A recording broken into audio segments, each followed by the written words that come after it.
Jár Trump. Felbomlott a német kormány. Magyarország nem nyugodhat. Tematizációs verseny mindenek felett. Mit jelent a jobb és baloldaliság? Hegel szerint és Magyarországon. Írjunk a társadalmi megosztottság árkainak átlépésére. Egészségedre. Erre most szüksége lesz, hogy ezeket az árkokat átlépjük.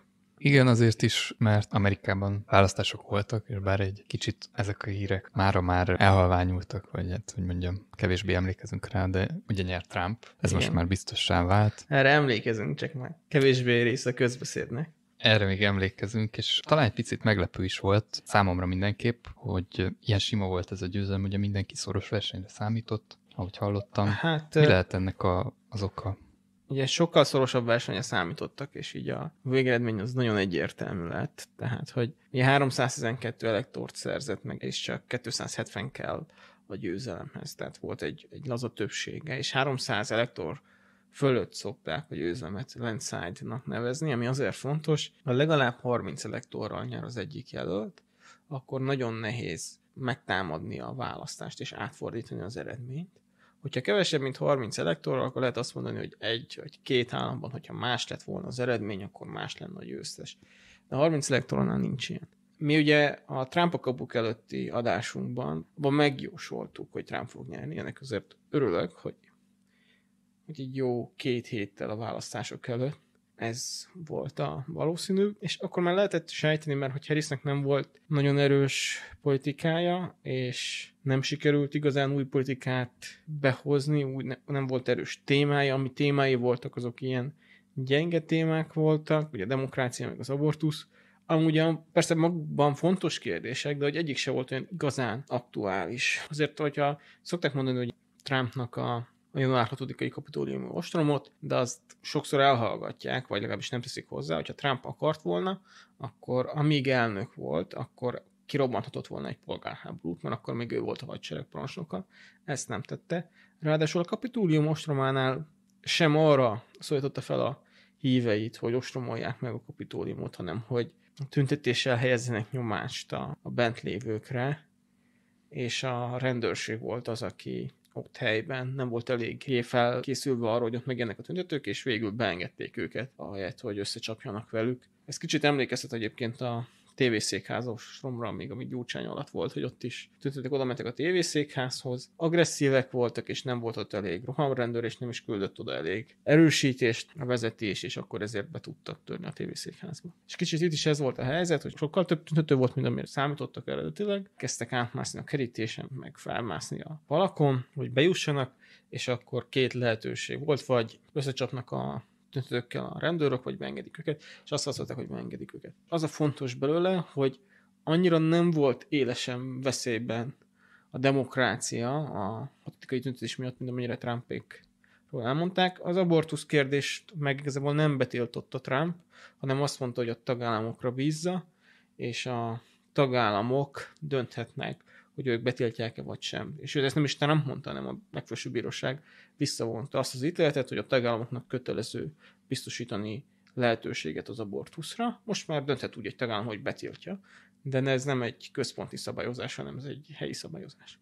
Szóval ez a 2 téma, ez messze nem volt annyira húsba vágó, amivel Harris előállt, még hát Trump témája, a bevándorlás és a gazdasági válság meg sokkal inkább. És ezzel magyarázható az, hogy Harrisnek nem sikerült a mozgósítás, tehát hogy Harris 71 millió szavazatot kapott, míg annó Joe Biden 81-et, 10 millió szavazatot veszített a demokrata párt. Az rengeteg, igen. Igen, az rengeteg. Még amerikai mértékkel is. Hát ez a szavazóknak nagyjából az 1/8, ami egy adott pártra szavaz, és országosan egy 4-5% a szavazni elmenő emberek közül. Ugye Amerika egy 300 milliós ország, de ebből egy olyan 140-150 millió szokott elmenni szavazni. Kicsit kevesebb, mint a fele.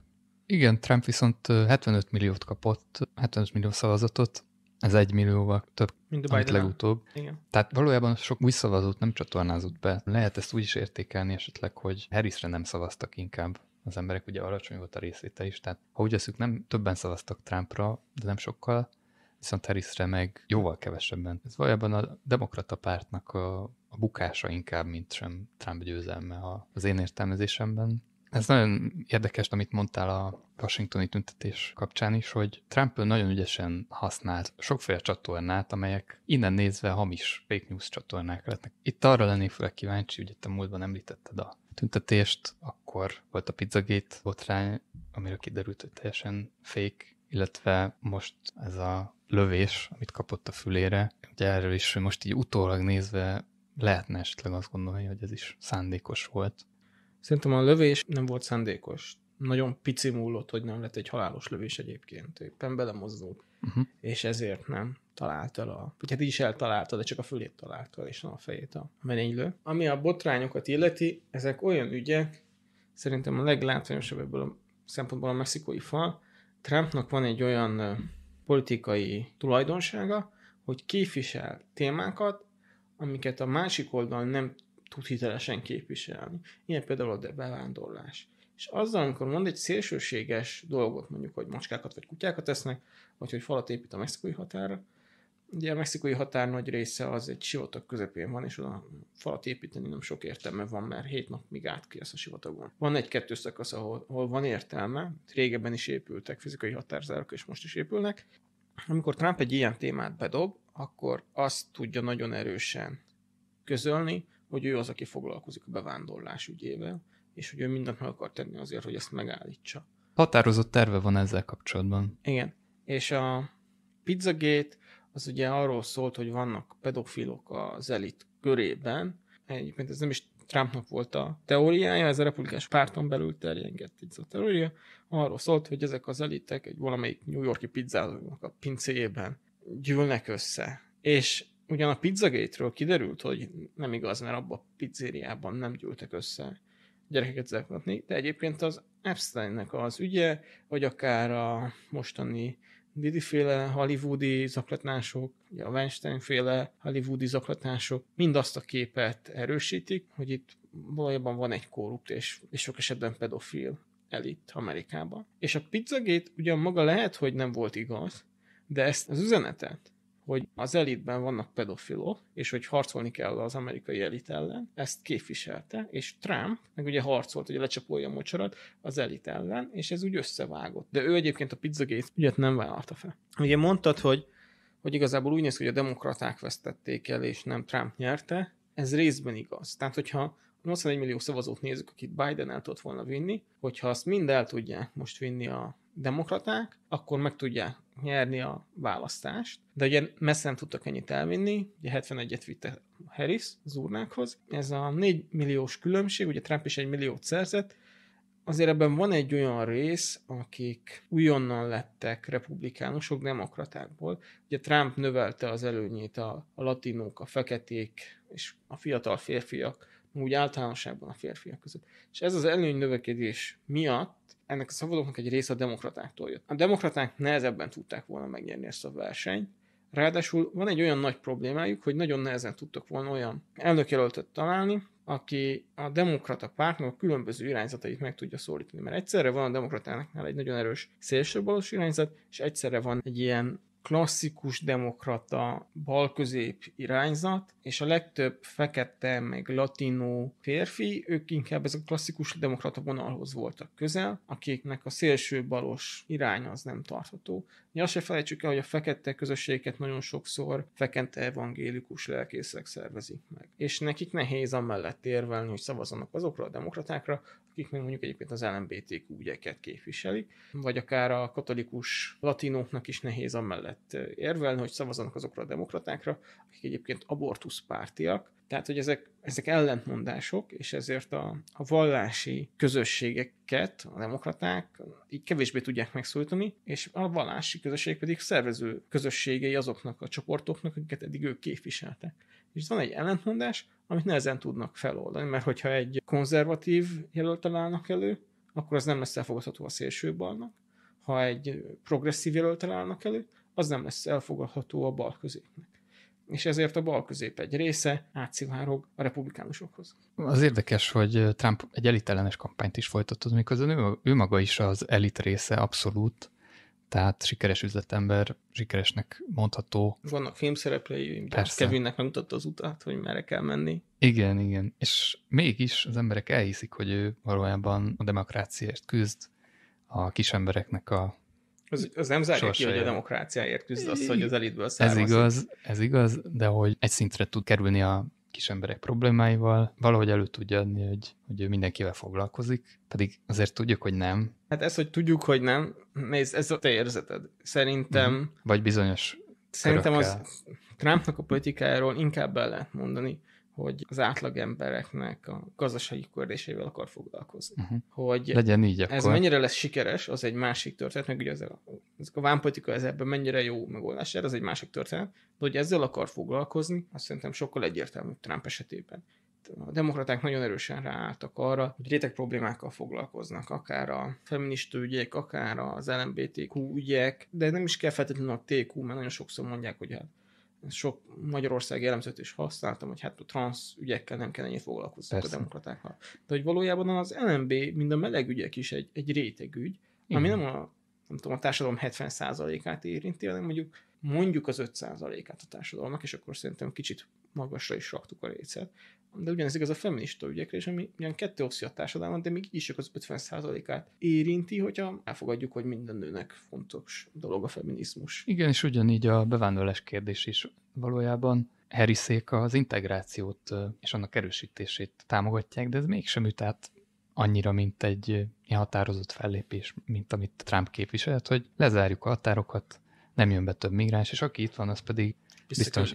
Trump a már bejutott migránsokat is ki akarja telepíteni. Azokat nem akarja kitelepíteni, akiknek diplomájuk van, vagy akik már olyan régóta vannak itt, hogy megszerezték az amerikai állampolgárságot. Itt tudják kérvényezték, megszerezték. De ez mondjuk azt kell, hogy akkor megházasodjanak. Érkeztek migránsok ezelőtt 100 évvel is, akik latinok voltak, és nekik is vannak gyerekeik. Tehát ez kicsit ilyen torzítása a magyar értelmezésének a helynek, mert aki bejutott akár 10 évvel ezelőtt, hogy akkor ő már átjött, és nem akarja, hogy újak jöjjenek, ez valójában egy nem létező csoport, mert ha ő már átjött, és nem szerezte meg közben az amerikai állampolgárságot, ami azért legtöbbször nem valószínű, mert hogyha ő bevándorló, akkor nem arra fog feleségül venni, hanem egy másik bevándorlót, ezért őt kitelepítik, ugyanúgy ki fogják telepíteni, hiába házasodott meg, van itt családja, fizet adót, ugyanúgy ki lesz telepítve, ha nincsen állampolgársága. Igazad van, köszönöm a korrekciót. Bevándorlóként inkább arra szavazna az ember, aki foglalkoznak az ő népének a problémáival, és ez inkább a baloldal lenne, amely ugye ilyen mindent elfogadva megnyitja a határokat, és bárkit szívesen lát, és mégis azt az érzést sikerült felkorbácsolni a Trumpnak, hogy forduljon akár a saját népe ellen is, mondjuk egy mexikói átjutott szerzett állampolgárságot, de az ő szomszédja Mexikóban már nem élt át, és ezt az érzést sikerült Trumpnak elültetni, és tényleg jelentős mennyiségű bevándorlóra szavazott. Azt sikerült elérnie, hogy a latinok és a feketék nagyobb arányban szavaznak rá, mindeddig bármikor republikánus jelöltre. De amit te mondtál, még mindig az van, hogy a latinok nagyobb része és a feketék nagyobb része demokrata szavazó, tehát mondjuk a latinok 56%-a szavazott Harrisre, és 44%-a Trumpra. Ez eddig ugye 30%-ot jó volt egy republikánus jelölt, most a 44 az sok. De ha azt nézed, hogy a többség az még mindig a demokrata szavaz, akkor szerintem ez magyarázza a felvedésedet, és szerintem azoknak a nagy része, akik átjutottak, és még az ő életükben szereztek amerikai állampolgárságot, ők szerintem továbbra is demokrata szavazók, mert akár attól is félhetnek, hogy Trump elveszi az ő állampolgárságukat, vagy valami ilyen szélsőséges esetben. De hogy van egy csomó olyan latinó, aki már többedik generációs amerikai állampolgár, akinek már a nagyapja is átjött Mexikóba, vagy ott adott esetben soha el sem ment Amerikából, ugye nagyon sokáig Mexikóhoz tartozott Texas, meg Kalifornia, meg Arizona, ezeket a déli államokat Amerika egy háborúban szerezte meg Mexikótól. És ezek az itteni, úgymond őslakos mexikóiak, hát amerikai, nem amerikai őslakosok, de hogy nem tudom, az otthoni fogalommal, mondjuk úgy több száz évre visszavezethetőleg mexikóiak, lehet, hogy ő ott helyben élt, mondjuk arizonai állampolgárként, ugye Arizona volt az egyik csatatér állam, ő Arizonában élt már a nagyapja is, meg annak a nagyapja, mondjuk 250 éve, és ugyan átkerült Arizona az Amerikai Egyesült Államokhoz Mexikótól, de hogy ő magát ugyanúgy latinónak vallja, hiszen az ő nagyszülei is latinok voltak, de azt fogja mondani, hogy akik most jönnek Mexikóból, azok ne jöjjenek, mert azok már egy másik latinok, mint ő, és nem érez velük együtt, vagy fontosabbnak tartja a gazdaságot, vagy fontosabbnak tartja azt, hogy ne jöjjenek a déliek, mert akik délről jönnek, azok sokszor akár drogkarterek, vagy egyéb ilyen problémákat is hozhatnak. És akkor ő egy mexikói latinó szavazó lesz, aki arra fog szavazni, hogy ne legyen több bejövetel. Azért az amerikai társadalomban megvan ez a rész is, hogy sokkal megosztóbb, meg ugye Amerika ezzel a nagyon erős patriotizmusával a népeknek az olvasztó tégeje, tehát hogy lehet, hogy valakinek a nagyapja, vagy még annak a nagyapja mexikói volt, és harcolta az amerikaiak ellen, hogy Arizona ne kerüljön az Egyesült Államokhoz, hanem maradjon Mexikó része, de mondjuk 2-3 generáció után, vagy 4 generáció után a dédunoka már azt mondja, hogy ő amerikai patrióta. Tehát szerintem ez lehet a feloldása annak, amit mondtam. Valóban, de érdekes, hogy ezt hogy lehet elérni, mert ezek szerint el lehet, hogy valóban igazából az eredeti nép ellen forduljon valaki, ha így vesszük. Ez kicsit vagy erős. Új népe van, vagy nem tudom, új népe felvette van, bizony. Az amerikai identitás. Viszont amit mondtál, arra még érdemes beszélni picit, hogy a gazdasági remények, tehát hogy itt is igazából a munkásosztály és az ipar államok rozsdavezetek döntöttek sok esetben, és érdekes, hogy hogyan tudta őket is megszólítani Trump, miközben a munkás réteg az mindig is a szociáldemokrata oldalnak a híve volt, most ez megfordult, megváltozott. Igen, Amerikában talán szociáldemokratákról beszélni kicsit erős, de abban azt teljesen igazad, hogy ott is az egy ilyen balosabb, demokratább dolog volt mindig. És ez most megváltozott. Szerintem Bidennek a sikere részben azért volt. Gyári munkásokat ő jobban meg tudta szólítani, mint mondjuk Harris, vagy akár Hillary. És egyébként Hillary férje, ugye Clinton is meg tudta őket szólítani. Egyrészt az is igaz, hogy Trump alatt a Covidig az amerikai középosztálynak, az átlag melósoknak növekedett az életszínvonala. Trump nagyon odafigyelt arra, hogy alacsonyan tartja a benzinárakat, és fokozza a kitermelést, és az átlag amerikainak az életszínvonala valójában Trump alatt emelkedett. Ez is egy beszédes adat, hogy Trump alatt volt 3%-os úgy az amerikai GDP, hogy előtte Obama ér alatt egyszer sem volt, hogy az éves GDP 3%-os volt, és arról cikkeztek a közgazdászok, tehát hogy egy ilyen fejlett országban 3%-os GDP elérhetetlen. És Trumpnak sikerült, nyilván ennek az volt az ára, hogy egyébként növekedett az amerikai államadósság, még hatalmas adócsökkentéseket vezetett be, tehát hogy ezt így mesterségesen tolták fel, meg rengeteg szabályozást megvágott, de mégis el tudta érni, hogy emelkedjen a gazdaság az egész jó arányba. Utána beütött a Covid, és nyert Biden, és Biden alatt viszont ez a folyamat megszakadt, és ugyan az utóbbi 1 évben már javult az amerikai gazdaság, de hogyha teljes 4 éves ciklust nézzük, ennek a nagy része alatt az átlag amerikaiaknak nem javult, vagy egy kicsit csökkent az életszínvonala. És ezért Trump nem csak, hogy könnyen mondhatom, igaza is volt, hogy hát ő alatta jól működött a gazdaság. Ja. Ebben igaza volt, abban, hogy ez mennyire az ő érdeme volt, vagy mennyire a külső körülmények miatt, ez kicsit ilyen mi lett volna, ha kérdés, igen, hogy nem tudjuk eldönteni, hogyha nincs orosz-ukrán háború, akkor elszállnak az energiárak Amerikában, meg lesz 4%-os infláció Amerikában. Igen, én is úgy érzem egy picit, hogy valamennyire az ölébe is hullott ez a dolog, ez a siker, hiszen már bizonyított korábban, és tulajdonképpen ahhoz nyúltak vissza akár a munkásosztály is, illetve talán elegük is lett abból, hogy a baloldal folyamatosan ígérget jobb életszínvonal, stb. Akkor nem csak az előbe hullott, hogyha ő elérte, hogy nála volt növekedés, a másikról meg nem hitték el, hogy meg tudja csinálni, akkor nem csak az előbe hullott, hanem... Persze tett is valamit korábban érte, igen. Az a kérdésem amíg, hogy most el tud érni ilyen gazdasági sikert Trump, tehát azért van egyfajta világválság, igaz, hogy a Covid-on már túl vagyunk, de mégiscsak a nyersanyag folyamatosan fogy, itt van a klímaválság. Lehet-e még mindig egy ekkora államban 3%-ot elérni? Lehet-e bizonyítani a gazdasági sikerességet, illetve ezt az ígéretet megtartani? Ezt nagyon nehéz előre megjósolni. Szerintem lehet. Még mindig vannak olyan tartalékok, amiket ki tudnak használni az amerikai gazdaságban növekedéshez. Azt majd meglátjuk, hogy sikeres lesz-e, és hogy tényleg tudják-e csinálni, de egyrészt akár az egészségiparban, akár a high-tech iparban most sikerült Trumpnak összeszedni egy olyan elitcsapatot, akár Muskkal, akár többekkel, akik képesek megújítani az amerikai gazdaságot. Még mindig van az amerikai államnak egy ilyen hatalmas túlnövekedés, még mindig vannak olyan források, amire azt tudja mondani, hogy ezt levágják, mert hogy erre túl sok pénzt költöttek.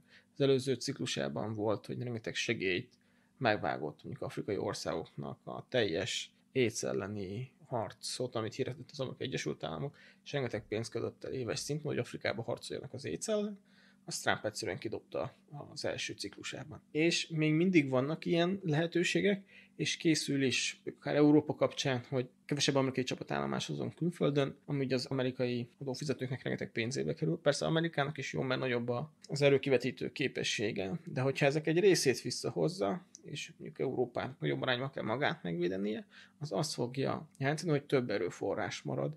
Egyrészt azt át tudja csoportosítani Kína ellen a dél-kínai tengerre, meg mondjuk a Fülöp-szigetekre, meg Dél-Koreába. Másrészt egyszerűen olcsóbban is fogja tudni üzemeltetni. De ezek akár a belső állami bürokráciában rengeteg olyan terület van, ahol még lehet megvágni az állami költségvetésekből. És az egy jó kérdés, hogy ez a megvágás ez mennyire fog beütni a valós állami teljesítményekbe. A bürokrácia nem ok nélkül alakult ki, ezt azért hozták létre, hogy bizonyos problémákat megoldjon. Hogyha ezt felégeti, akkor azok a bizonyos problémák egy idő után újra elő fognak jönni, de lehetséges, hogyha újonnan állnak neki, akkor sokkal hatékonyabban lehet őket megfogni. Ezért rengeteget fejlődött a technológia, digitalizáció van. Most már vannak AI eszközök, tehát egyáltalán nem biztos, hogy nem lehet úgy megújítani a bürokráciát, hogy ez kevesebbe kerüljön. És mondjuk Elon Musknak ez kifejezetten egy ilyen célja. Tehát, hogy vannak még olyan források, onnan tud hatékonyságot kipacsalni, a másik meg lehet, hogy azt fogja mondani, hogy továbbra se fog arra figyelni, hogy az amerikai állandóság az csökkenő pályára álljon. Ugye azt mondta a legelső ciklus előtt, hogy ő majd visszafizeti a teljes amerikai állandóságot, ebből semmi nem lett, de ezt megígérte. Nyilván lehetett sejteni, hogy ez nem fog sikerülni, de megígérte, hogy visszafizet mindent, de az szerintem benne van a pakliba, hogy most is növekedni fog, és egyszerűen, hogyha több hitelt vesz fel az amerikai állam, ha a bürokráciának a kiadásai csökkennek, akkor az azt jelenti, hogy több pénz lesz a gazdaságban, és az gazdaságfejlendülés fog okozni, szóval egyébként a 3%-ot simán megláthatjuk, márpedig az első ciklusból azt a tanulságot szerintem levonhatjuk, hogy Trump akar látványos eredményeket, és hogyha ennek az az ára, hogy hiteleket kell felvenni, és keményen rá kell lépni a bürokráciára, akkor ezeket meg fogja lépni. Igen, egyébként én is egyetértek, hogy rövid távon tud gazdasági sikereket elérni, viszont az egy kérdés lesz szerintem, hogy a piacokról, a világpiacról való visszalépés az valójában Kínának fog kedvezni, hiszen ő fog elfoglalni azokat a területeket, amelyeket Amerika ott hagy. Ezt szerintem nem látjuk előre. Amerika nem úgy hagyott területeket, hogy eddig Amerika oda exportált, és onnan kivonul, és átenged, hogy a kínaiak exportáljanak oda. Amerika le akarja zárni a határait, és nehezebb lesz Amerikába befelé exportálni. Értem. Erre lehet, hogy ellenlépésként egy csomó ország azt mondja, hogy akkor megnehezíti az amerikai importot az ő országukba. Ez egy nagyon képlékeny terület, azért az európai és az amerikai gazdaság ugyan az átlag emberek szintjén vesztett a globalizációval, de az igazság, hogy amit mi még exportálunk, azok általában annyira prémium kategóriás termékek meg szolgáltatások, amire nem nagyon van alternatíva a világpiacon. Most persze lehet mondani, hogy okostelefon gyártanak Kínában is, meg igazából az amerikai okostelefonokat is Kínában gyártják, de például, hogyha neked van egy reptered és egy speciális szoftvert akarsz venni reptérüzemeltetéshez, akkor azt a szoftvert Európából vagy Amerikából kell megvegyed. Ha neked van egy gyárad, és ahhoz kell egy speciális gép, vagy egy speciális nagy szellőzőberendezés, akkor azt nagy valószínűséggel Európában fogod tudni beszerezni, és Kínában nem, mert ezeket egyedileg kell legyártani sok esetben, és meg kell tervezni, és a kínaiak ezekben még nem jók. Lehet, hogy az lesz, hogy akkor mindenki ellenvámokat tesz az amerikai, az európai piacokra is, mert az európaiaknak is be kell majd lépniük az vámháborúba, hogyha Amerika nagyon erősen ezt elkezdi csinálni, akkor nekünk is muszáj lesz védővámokat felhúzni. Szóval lehet, hogy egy olyan láncreakció fog bekövetkezni, hogy végül Kína fog nyerni, csak az az igazság, hogy Kína eddig is nagyon szigorú, hát nem is védővámokat, de nagyon szigorú kereskedelmi politikát használt. Tehát, hogy ha van egy harmadik világbeli ország, ha mondjuk a Kínát és a nyugatot vesszük két pólusnak, mondjuk Brazília, és Brazíliának el kell dönteni, hogy kitől vesz meg egy berendezést, akkor ők azt fogják látni, hogy Kínába is nehezen jutnak, Amerikába is nehezen jutnak, valószínűleg egy kicsit Európába is nehezebben fognak jutni. Nem biztos, hogy azt fogják mondani, hogy csak azért, mert Amerika most szigorított, Kína meg mindig is szigorú volt, azért akkor átállnak a Kínára. Mert hogy nekik igazából az se sokkal jobb. még az is lehet, hogy Európa lesz ennek az egésznek a nyertese, mert mi nem akarunk annyira erősen kereskedelmi háborúzni. Persze ez egy bizonytalan dolog, ezt így nem látjuk teljesen előre, de a lehetőség az benne van. Meglátjuk, térjünk egy kicsit közelebb kis országunkhoz, igen. Ugye Németországban is történtek változások, sőt, valójában belpolitikai válság alakult ki, hiszen az egyik minisztert menesztették, így felbomlott a kormánypárti koalíció, és az a helyzet, hogy hamarosan előrehozott választások lesznek, amelyben jelenleg úgy tűnik, hogy a CDU-CSU ányerésre. Az a kérdésem, hogy a Trump győzelmének van-e köze a német válsághoz szerinted? Szerintem van. Tehát ha megnézzük, ahogy Trump nyert, ugye van időeltolódás, tehát hogy kedd este szavaztak, hajnalban lett egyértelmű. Magyar idő szerint, de ugye az a német idő is 3 óra felé mondta el Trump a győzelem beszédét, hogy akkor minden köszönjük szépen, mert megnyerte, és másnap a német kormány felbomlott. Ennek az volt az ok, hogy nem tudtak a költségvetésről megegyezni. Növelni kellett volna a költségvetésnek a kiadását. Egyrészt az, hogy kezeljék a gazdasági lemaradásból fakadó problémákat, kellene Németországban egy gazdasági felzárkóztató program, és minden mellett kellene egy támogatói program Ukrajnának, hogy fenntartsák, vagy adott esetben fokozzák az Ukrajnának nyújtandó támogatást. Ez az kell, hogy több pénz legyen a költségvetésbe, és jelen pillanatban igazából nincs ennyi pénz a német költségvetésbe, úgyhogy vagy adósságokat vesznek fel, vagy kiadást csökkentenek, vagy új adókat vetnek ki. A baloldali SPD és a zöldek nem akarnak kiadást csökkenteni, mert ugye az megszorítást jelent. Ők nagyon büszkék arra, hogy emelték a minimálbért, és hallani is akarnak arról, hogy bármiféle szociális megszorítás legyen. A liberálisok, ezzel szemben az FDP meg nem akarja, hogy adósságokat halmozzon fel a német állam.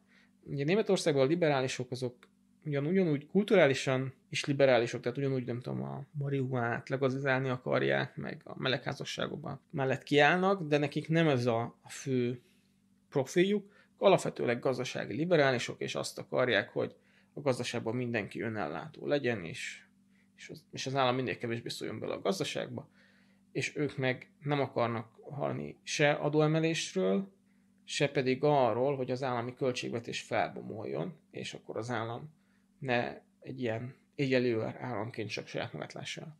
És ez a két dolog, hogy ne legyen adóemelés lehetőleg, és hogy az államadósság se szálljon el, hanem helyette megszorítások legyenek, ez nem jó a zöldeknek, és nem jó a szocialistáknak.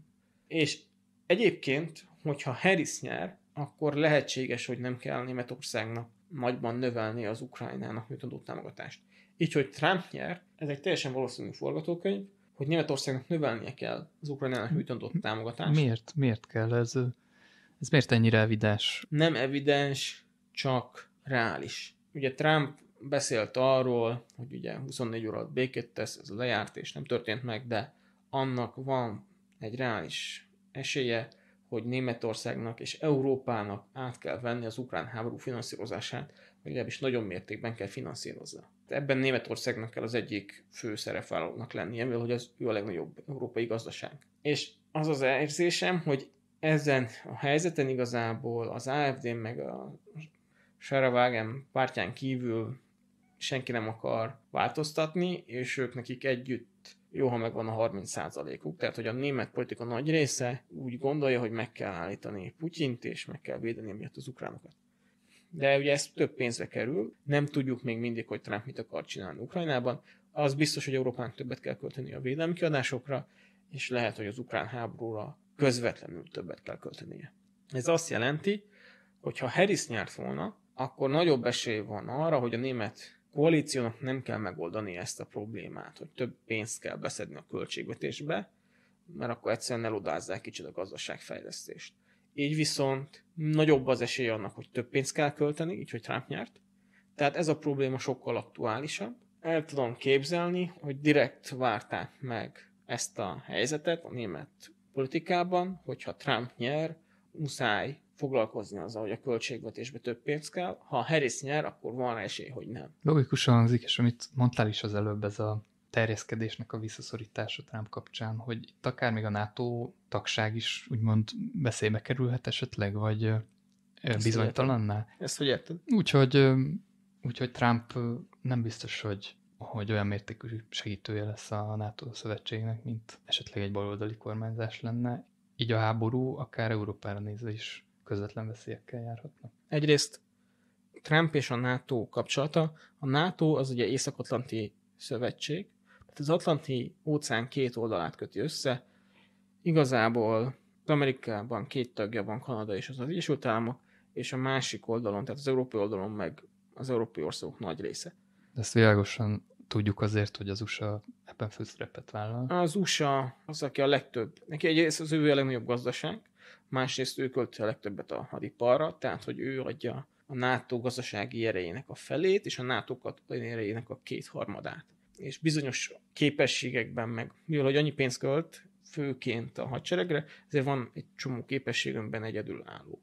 Tehát atomarzenálja neki van a legnagyobb, atomtengeralattjáróból, repülőgép hordozóiból neki van a legtöbb, talán a briteknek is van, de hogy nagyjából atommeghajtású tengeralattjárókból is Amerika meghatározó, csomó képessége Amerikának megvan, amit a többi NATO ország külön-külön vagy nem fejlesztett ki, vagy ugyan kifejlesztett, de csak pár egysége van belőle mutatónak. A franciáknak is van egy repülőgép hordozójuk, a De Gaulle, ami egy nagyon jó hajó, meg nagyon szép, de hogy van egy darab, ami azért nem ugyanaz, mint amikor az amerikaiaknak van 11. És ezért Amerika az, ami a NATO erejének a gerincét adja. A fejlesztések sokkal koncentráltabbak, és egyébként kétszer annyi pénzből történnek. Na most Trump a nyugati szövetséget nem akarja felrúgni. Erről többször beszélt, hogy mi vagyunk a Western Hemisphere, azaz a nyugati félteke, vagy a nyugati érdekszféra, ezt így lehetne lefordítani. De a NATO-ban nincsenek benne a japánok, a dél-koreaiak, az ausztrálok, az új-zélandiak, azok az országok a Csendes-óceánnál, akik Amerikának fontos szövetségesei Kína ellen. És Trumpnak az a problémája, hogy most a nyugati szövetségi rendszernek a hadereje egy olyan szövetségben van, ami az Atlanti-óceánra koncentrál, annak is az északi részére. Még Amerikának a fő riválisa Kína a Csendes-óceánon van.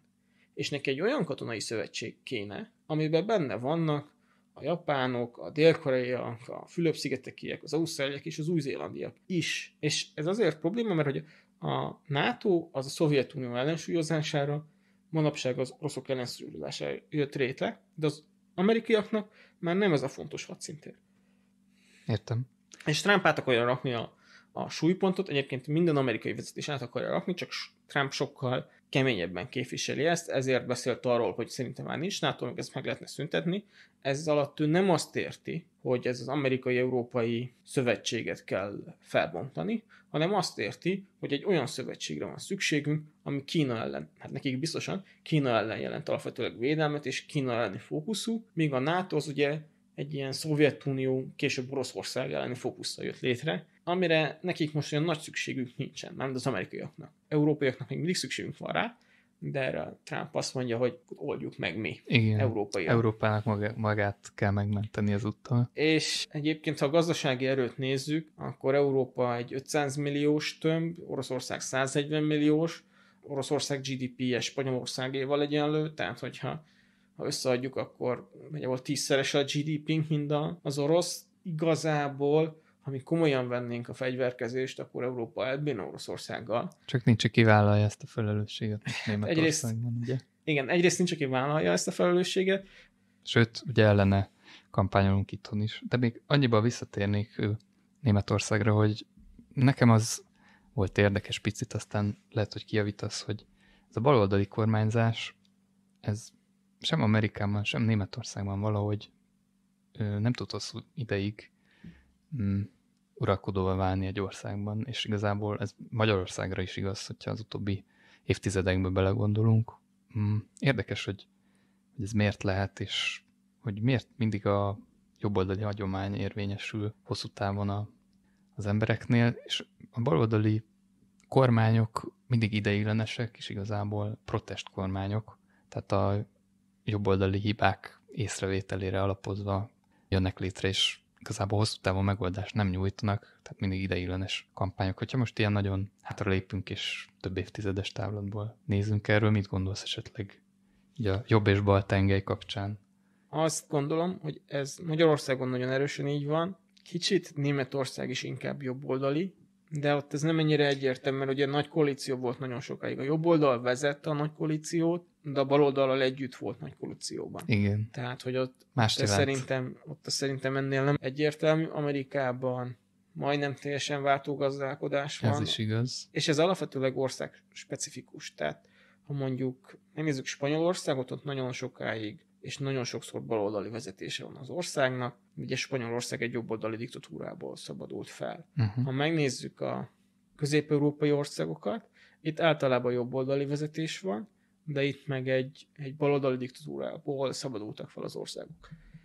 Amit mondtál, abban van igazság, hogy a jobb oldal az tradicionálisabb, és a bal oldal az sokkal inkább aktuális ügyek mentén szervezi meg magát, de hogy ebből az következik, hogy melyik országban melyik a dominánsabb, szerintem ez ennél jóval összetettebb, és rengeteg más faktortól is függ, például mennyire vidékies vagy városias egy ország, mennyire erős a kereskedelme más országokkal, ezek mind befolyásolják azt, hogy jobb vagy baloldalibb inkább egy terület. Ez egy érdekes kérdés, valóban térjünk is vissza erre hamarosan, viszont előtte még hazatérnék Magyarországra. Orbán Viktornak egészen bejött, hogy ő megjósolta, hogy Trump győzelem lesz, vagy legalábbis évek óta csak erre tett, milyen két lehetőség van, hogy Trump vagy valaki más. Az elég valószínű volt, hogy Trump fogja vezetni a republikánusokat, nagyon kis esélye volt annak, hogy más fogja vezetni őket, és azzal, hogy Orbán Viktor Trumpot tett, azzal egész jól bejött neki. Érdekes, hogy ilyet korábban nem csinált, mégis most mindent feltett erre a lapra, a konzervatív vagy hagyományőrző vonalra. Hát kicsit csinált, tehát az elsőnél is bemondta már, hogy ők inkább Trumpnak szurkolnak, de akkor az egy ilyen gyenge óvatos jelzés volt, igen. Most már viszont így teljesen az ő álláspontját mondták, tehát előttették függővé a költségvetést, erre hegyezték ki a hangsúlyt, hogyha Trump lesz, akkor béke lesz, teljes politikai narratívájuk elment rá. A közösségi médiában is jól meg lehetett futtatni az amerikai választási győzelmet, ugye az ő nézőpontukból, hiszen jól tippeltek, hogy úgy mondjam, nyert a jelöltjük, Trump, a magyar miniszterelnök ebből tudott hírverést csinálni a közösségi médiában, viszont nem sokáig, hiszen utána jött Magyar Péter, aki egy hangfelvétellel vette át a tematizációs versenynek az irányítását, és érdekes módon most már talán inkább ez kapott nagyobb figyelmet. Érdekes, hogy a választást gyakorlatilag itthon el is felejtettük egy picit, és most ilyen magánügyekkel kell foglalkoznunk, hogy úgy mondjam. Igen, értem, hogy mondasz. Az egyik pillanatban még arról volt szó, hogy Orbán Viktor világpolitikai megmentő, és most arról van szó a magyar politikában, hogy most akkor mit mondott a Magyar Péter meg a Bőge Evelyn. Én kicsit úgy is érzem, hogy ez ilyen erőltetés is volt. Tehát én arra számítottam, hogy lesz utoljátéka ennek a Trumpi győzelemnek a jobboldali meg az Orbáni kommunikációban, hogy akkor lesz valami olyan, hogy felhívják Donald Trumpot, vagy akár csak Vance-t, vagy valaki komolyabb tagot a republikánusoktól, és akkor meg egy ideig ünnepeltetik, hogy az lett a győztes, akit ők választottak. Ugye kedd éjszaka, tehát igazából szerdán nyert Trump, és csütörtök, péntek, szombat, vasárnap már a Magyar Péter bejelentéséről volt szó. 3 nap telt el, amíg abban voltunk, hogy nyert Trump, aztán volt ugye Orbánnak a diplomáciai nagyüzeme, és utána én arra számítottam, hogy most egy ideig ezt fogja forgatni a fideszes kommunikáció, hogy akkor ilyen levezető bulit, amit mondtam, hogy felhívni Vance-t, vagy Trumpot, vagy valaki mást a republikánusokból, hogy akkor lehet ünnepelni. És ez teljesen elmaradt, és ha hihetünk Magyar Péter vasárnapi bejelentésének, akkor már a Fidesz maga mondta azt, hogy ezt az ünneplést hagyjuk, fontosabb az, hogy Magyar Péter támadjuk majd hétfőn.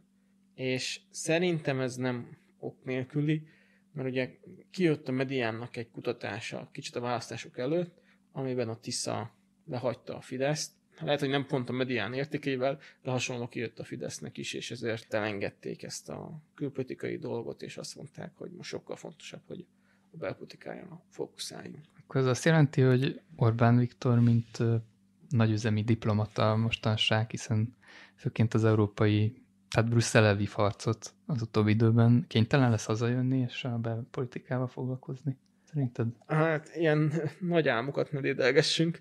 Szerintem Orbán Viktornak abból a pozícióból kijönni, amiben benne van, hogy ő nagypolitikával foglalkozik, meg hogy ő Magyarország hosszú távú jövőjét és nemzetközi pozícióját építgeti, és helyette ilyen belső ügyekkel foglalkozzon. Ez egy nagyon nehéz váltás. Egyrészt személyileg is, tehát hogyha valakinek az az önképe, hogy egy személyben oldja meg az ukrán háborút, ami egész Európának nem sikerül, de ő megcsinálja, meg összeköti Kínát Amerikával, és csökkenti a feszültséget, hogy nehogy harmadik világháború legyen, vagy nem tudom, hogy ezt Orbán Viktor mennyire hiszi el magáról, de hogyha valakinek ez a képe, amit kialakít, akkor abból visszajönni oda, hogy a kórházakban van elég WC papír, meg hogy mennyire tiszta a MÁV, meg hogy késik a vonat, egyszerűen a belső kommunikáció szempontjából is nagyon nehéz dolog. Olyan magasan van, olyan közel a naphoz, hogy itt lent a földön már igen, és nem a konszolidációról ismerjük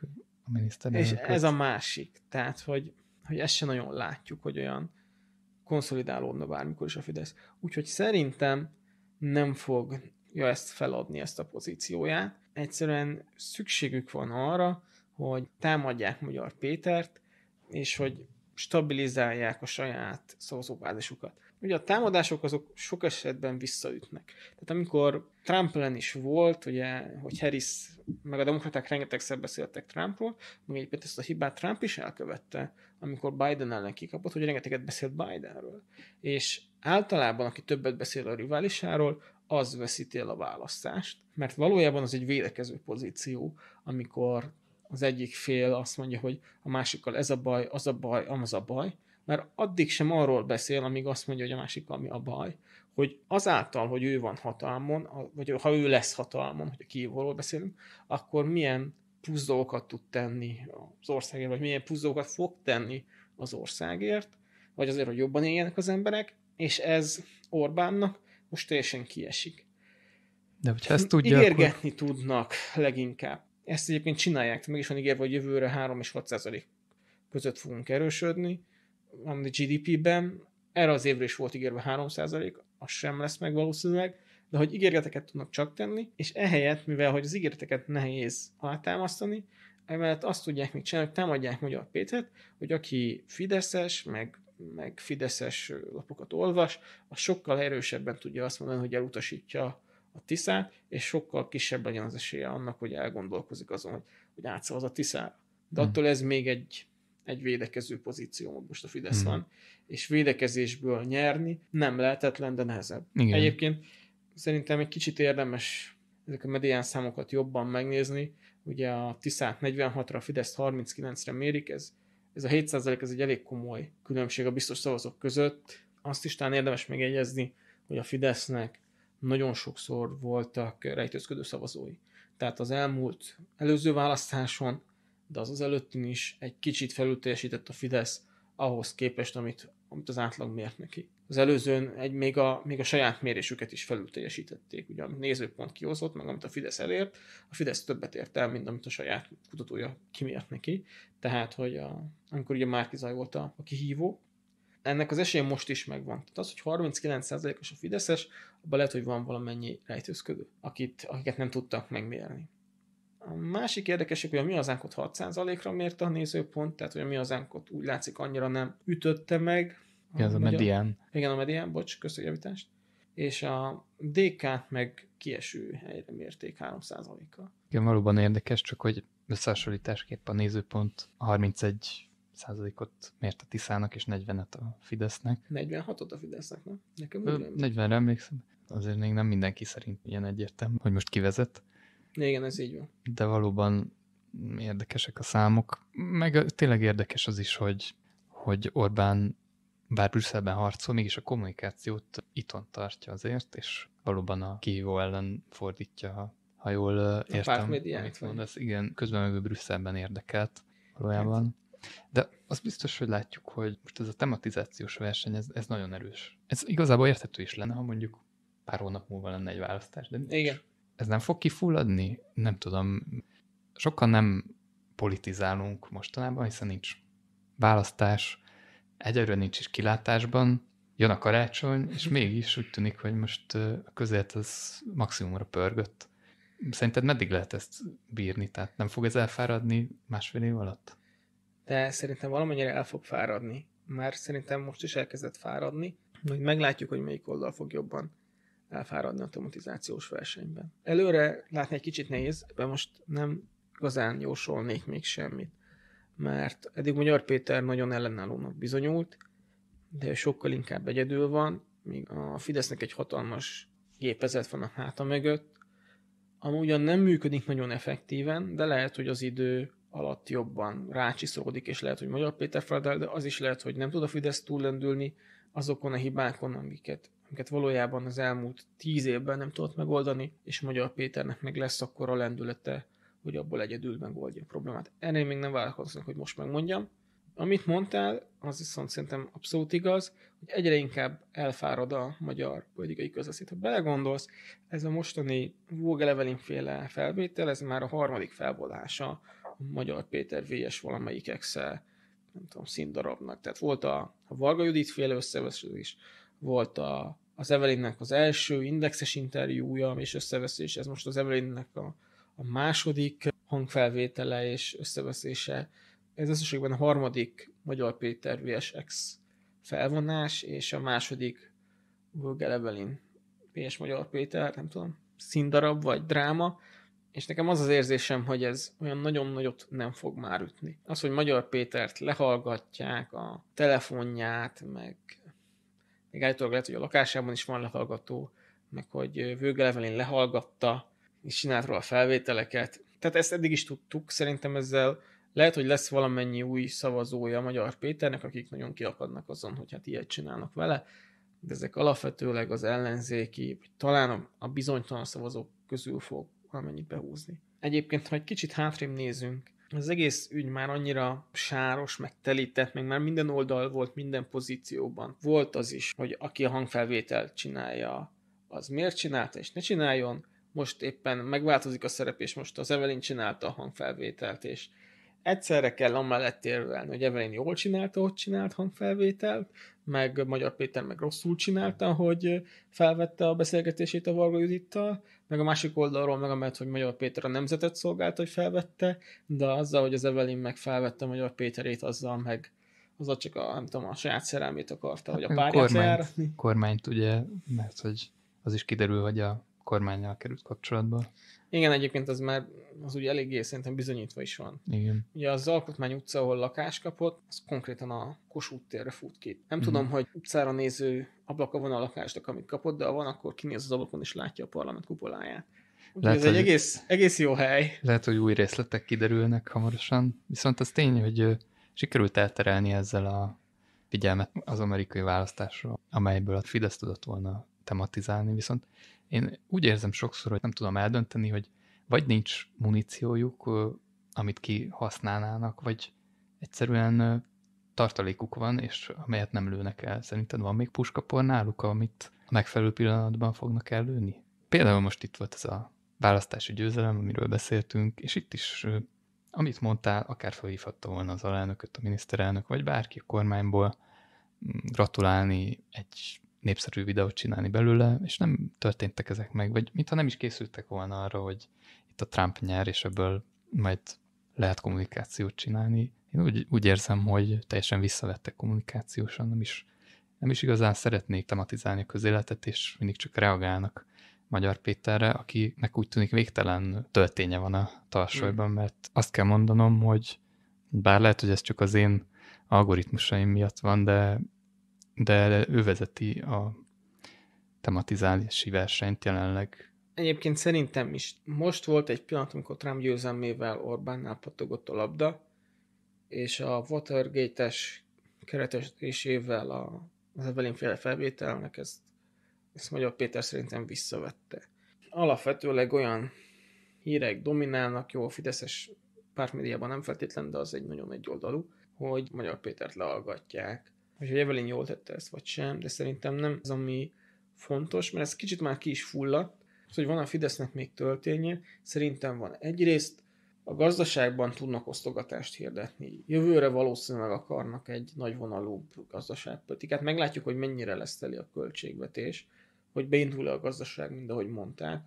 Hogyha az európai gazdaság beindul, és emiatt beindul a magyar gazdaság is, akkor elképzelhető, hogy beindulnak a magyar autógyárak, és akkor emiatt fellendül azok adnak egy támaszt a forintnak is, hogy kevésbé lesz sebezhető valuta, ugye többet pénzt fizetnek a költségvetésbe, tehát az a magyar államnak ad egy gazdasági stabilitást, és hogyha még egy kicsit el is adósodik az állam, akkor meg tudja azt csinálni, hogy a plusz pénzekből, meg úgy, hogy fenntartja magasan a deficitet, tud több pénzt kiszórni a gazdaságba, és ezzel tud úgymond népszerűséget vásárolni valamennyit. Ez az egyik. A másik ilyen döntés, amit még tehet, hogy ezeket a dolgok, amik elmaradtak az amerikai ünneplésről, ezeket még később bejátszhatják. Akkor szerintem nem fog olyan nagyot ütni, mint most hirtelen ütött volna, de akkor is azért ütni fog. Elképzelhető, hogy így is lesz Trump-Orbán telefonbeszélgetés valamikor, vagy akár Vance-szel egy beszélgetés, ez szerintem benne van a pakliba, és megtörténhet. Nyilván ennek most van nagy hírértéke, hogyha Orbán most, amikor Trump nagyon forró téma és nagyon népszerű, akkor tud vele beszélgetni, de persze később is még lesz ennek mindig lesz hírértéke, amíg Trump az amerikai elnök. Tehát az is lehet egy kis történy. Ami mondjuk a Magyar Péterre való lövöldözést illeti, biztos van még valamiük. Tehát, hogy más sem csinálnak, most csak gyűjtik az információt Magyar Péterről, meg az embereiről, hogy őket mivel tudják támadni. Ki keres, az valamit talál. Hogy aztán az elég lesz-e, vagy nem, azt majd meglátjuk, de valamit valószínűleg fognak találni. Magyar Péter is biztos vagyok benne, hogy azon töri a fejét, hogy ő mivel tud tematizálni, mivel tud támadni, hogy a következő hónapban vagy 2 hétben mi lesz a témája, amit nyomni fog, és ő se fog leállni. Lesz még bőven muníció. Amiről még akartam egy kicsit beszélni, az az, hogy nagyon sok hír volt arról, hogy mennyire erős a Fidesznek a beágyazottság az amerikai politikában. És ezt szerintem érdekes lesz figyelni, hogy ez egyébként mennyire lesz tényleg meg. Ugye van itt több dolog. Az biztos, hogy a mostani nagykövetet fel fogják menteni, és új fog jönni helyette. És azért Pressman egy eléggé aktívan kormányellenes nagykövet volt, ráadásul ugye meleg a férje, az egy fekete férfi, tehát hogy ő nagyon ilyen Cserébe jó célpontja volt a kormánynak, meg a Bajársónak fő témája.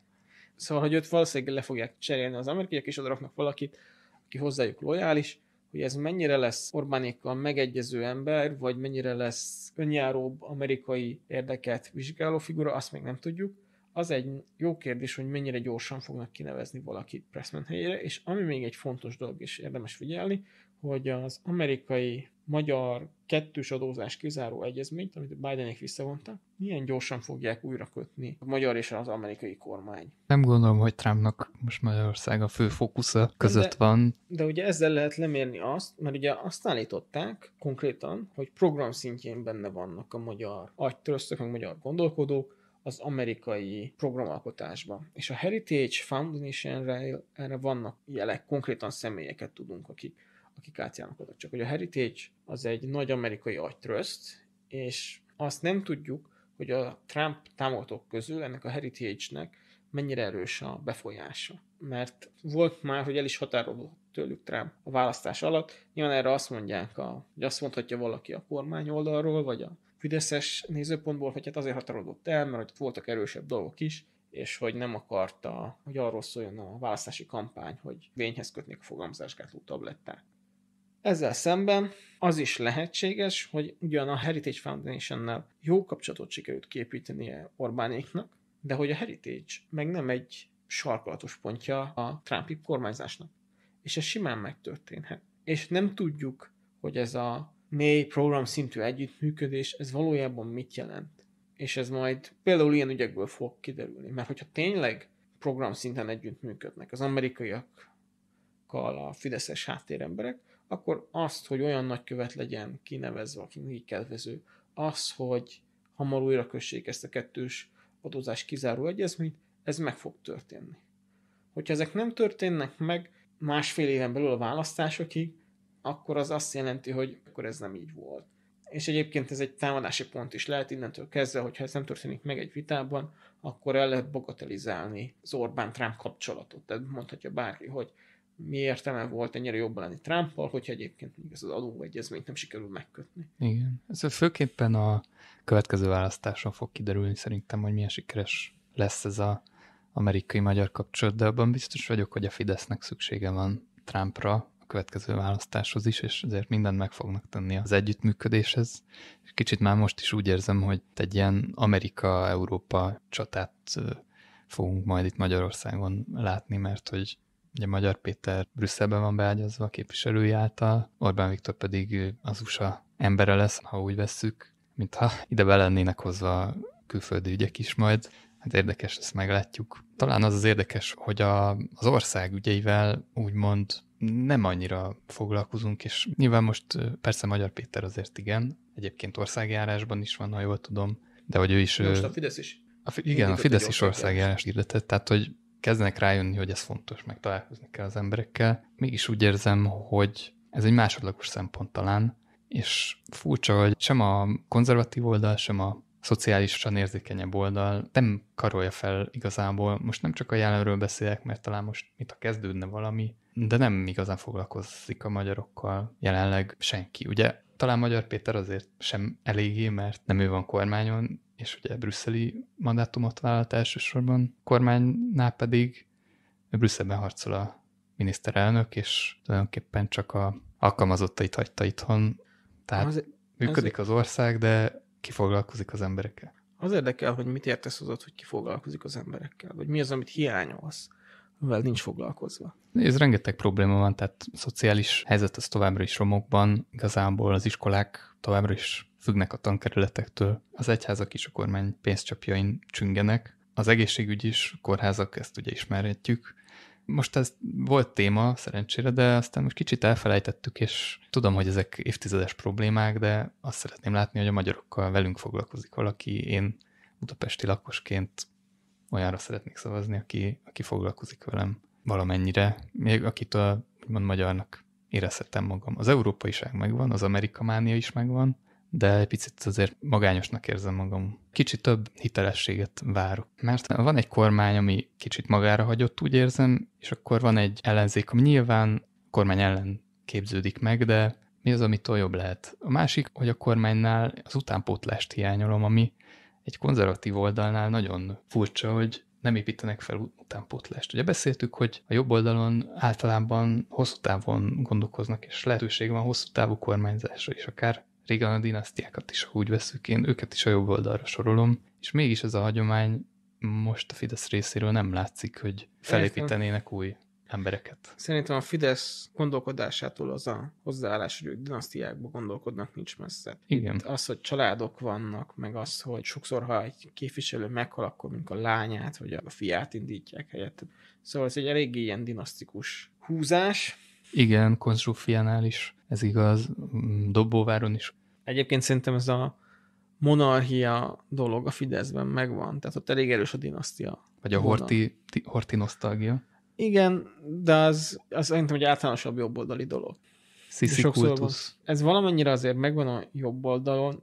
Talán azt lehetne mondani, hogy a magyar jobb oldalnak még nem sikerült hozzászokni ez a demokratikus működéshez. Te hogy látod a jobb és baloldaliságot így Magyarországon? Kicsit beszéljünk a jobb és baloldaliságnak az eredetéről is.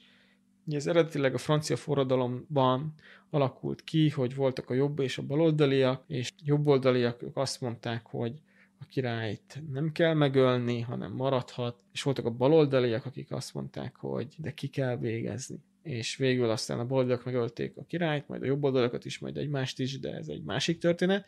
Viszont a jobb és baloldal helyzetéből Hegel azt az általánosítást mondta le, hogy ő megalkotta a hegeli dialektikát, ugye arról szól, hogy van egy tézis és van egy antitézis, szóval hogy a világban van egy tézis, amire megképződik egyszer egy antitézis, és végül a tézisből és az antitézisből kialakul egy szintézis. És ugye a baloldal az, aki a antitézist képzi meg, aki rengetegszer csak, ahogy te is mondtad, egy ilyen protest ugye van, vagy valami ellen jön létre, és ilyen filozófiai szempontból akár tekinthetjük baloldalinak Magyar Pétert, hogy a kormány ellen jön létre. És persze vannak ügyei, de hogy olyan igazán nagyon nem köteleződik el, vagy ássa be magát egyik ügy mellett sem, hanem inkább a kormány ellen jön létre. Aztán később lehet, hogy majd ez változik, de most kifejezetten az a fő vonal, hogy a kormányt le kell váltani, mert nem működik. És ez az antitézis-szerű működés, ez egyébként jelen van sokszor meg akkor is, hogyha amikor a zöld ügyeket nézzük, mondjuk Greta Thunbergnél, aki azért ugye alapvetően zöld ügyeket képvisel, most már baloldaliakat is, de hogy a zöld ügyek azok nem kifejezetten szociális ügyek, amiket tipikusan a baloldalhoz kötni, mert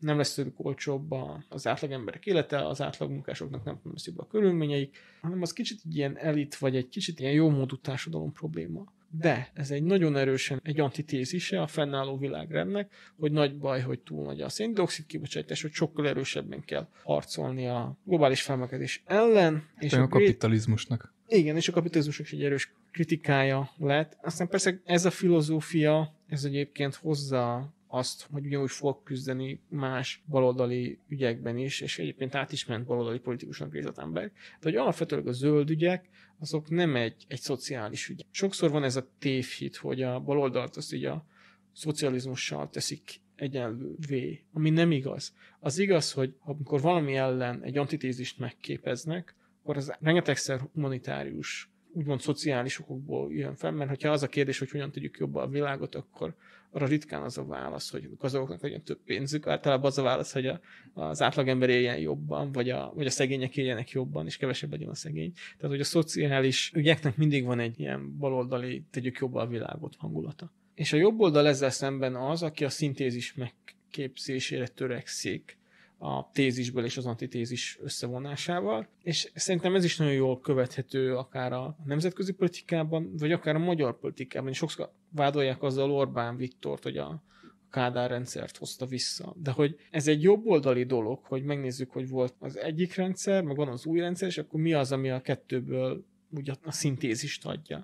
Az előző rendszernek, meg az új modern piaci gazdaságnak. És akkor ebből mondjuk a Kádár rendszernél ingyenes lakásépítések voltak benne a programok, ezzel szemben az Orbán rendszerben maga csok van, amiben van egy kis nemzeti vonal, hogy mindenki vállaljon több gyereket, amiben van egy kis piaci vonal, hogy hitelt kell felfedjél, és ha banknak kell hitelezni, és ha nem vagy hitelképes, akkor nem kapsz támogatást, és egyébként ugyanúgy benne van a kádári gondoskodó állam is, hogy az, hogy neked lakásod vagy házad legyen, az állami támogatástól függ, és nem azon törekszik az állam, hogy önerőből megold, hogy saját házat tudj szerezni, hanem ad olyan támogatást, hogy akkor az ő feltételei mellett lehet házat. Ez kifejezetten kádári, csak ki van egészítve egy ilyen piaci hitel formájában, tudod megkapni a támogatást, meg egy ilyen nemzeti vállalj hozzá 3 gyereket típusú ággal is. Igen, én is egyébként valójában bibliai fogalmakról is beszéltünk, tehát én már a reformációt is egyfajta antitézisnek tartom, és valóban azóta, meg hát azelőtt is ebben a világot mindig ez a tézis-antitézis viszony határozta meg, amelyet a szintézis feloldott, de valójában utána a szintézis is tézissé vált, aztán amikor az hiányosságokat termelt, vagy problémássá vált, akkor megint megképződött egy antitézis, és érdekes, hogy ez a mai napig valójában ez határozza meg akár a világ működését is, az ember működését is egyébként, mert... Ez a Hegeli dialektika, ez egy nagyon alapvető filozófiai mintázat. Az érdekes, hogy ezt nyilván tudják a politikai aktorok is, és lehetne ugye ebből dinasztikus berendezkedést is alkotni. Ugye Orbán Viktor egyértelműen a jobb oldalra, ez a tézis oldalára tette le a voksát, és létre is hozott egy sikeres, sem működő kormányzást, ha úgy vesszük, legalábbis szavazói számára sikeres.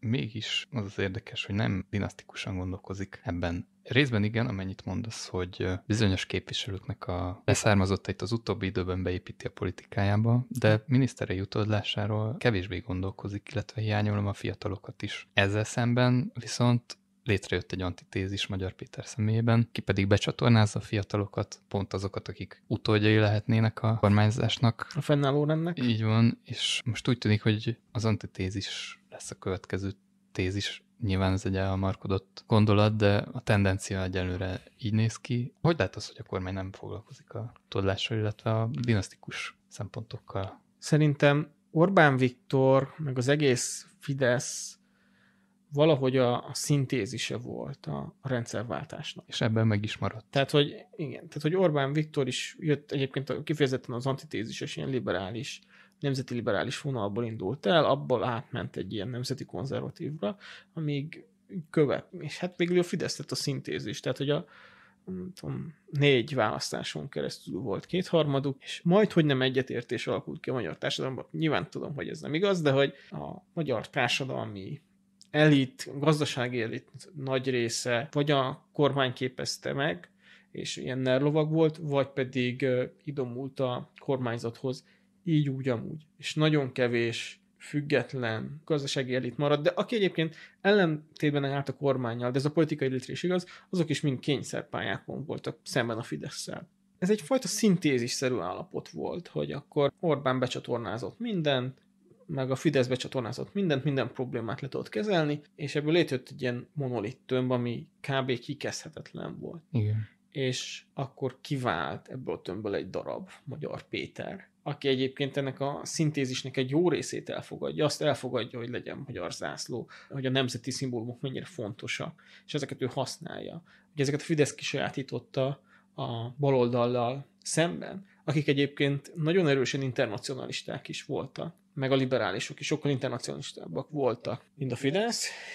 Oké, hogy mind nemzetiek vagyunk, de hogy a nemzet tagjai ebből mit éreznek. Most jó, ezt nem ezt mondja Magyar Péter, de hogy kicsit ilyen az áthallása, hogy a kórházak nem működnek. Tehát, hogy Igen. úgy lenne jó, hogy az nagyon szép, hogy mindenhol ki van a magyar zászló mondjuk a kórházakban, de még az is jó lenne, hogyha lenne, hogy nem tudom, WC papír. Ez most egy kicsit ilyen parodizált leegyszerűsítése a helyzetnek, de Igen. hogy valahol ez van. Az az érdekes, hogy régen nem kérdőjelezte meg senki a dinasztikus rendszert. Vagy hát néhányan mindig, de sosem annyian, hogy komoly változást hozzanak létre. Aztán nyilván megtörtént a változás, mert nemzetállamok jöttek létre vallási közösségek helyett, úgymond, illetve létrejöttek olyan antitézisek, amelyek képesek voltak legyőzni a tézist. Ez szerintem nem egy jó dolog, mert ez egy ilyen bizonytalanságot is keltett a világban, de ott voltak például az eretnek mozgalmak is. Azok valójában a katolikus egyháznak a hibáira nagyítottak rá, és ezért tudtak antitézist képezni. Nyilván nem olyan mértékben, hogy komolyabb változást, vagy akár úgymond győzelmet érjenek el, de rávilágítottak bizonyos hibákra. Ugyanezek voltak a felkelések dinasztiáknál, a háborúk is, vallási alapon, akár mégis az embernek volt egyfajta biztonsága a dinasztiában, hiszen tudta, hogy mire számíthat.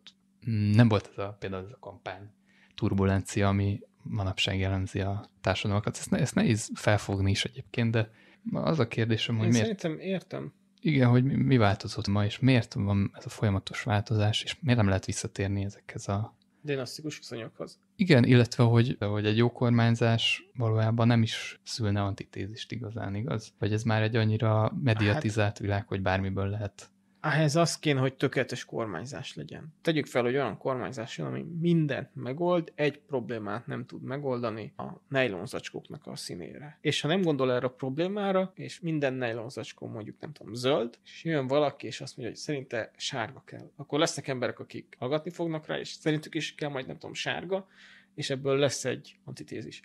Ez most egy nevetségesen kis probléma, de direkt azért, hogy ha mondjuk belegondolsz, ahhoz képest, hogy valamikor háborúkról, meg élethalálról döntöttek, a mi választásaink legtöbbször ennél jóval kisebb súlyú dolgok. Szerintem nincs olyan pont, hogy tökéletesnek lehessen nevezni a kormányzást, és ne legyen olyan ügy, ami kapcsán ne lehetne, nem tudom, ellenállást kirobbantani.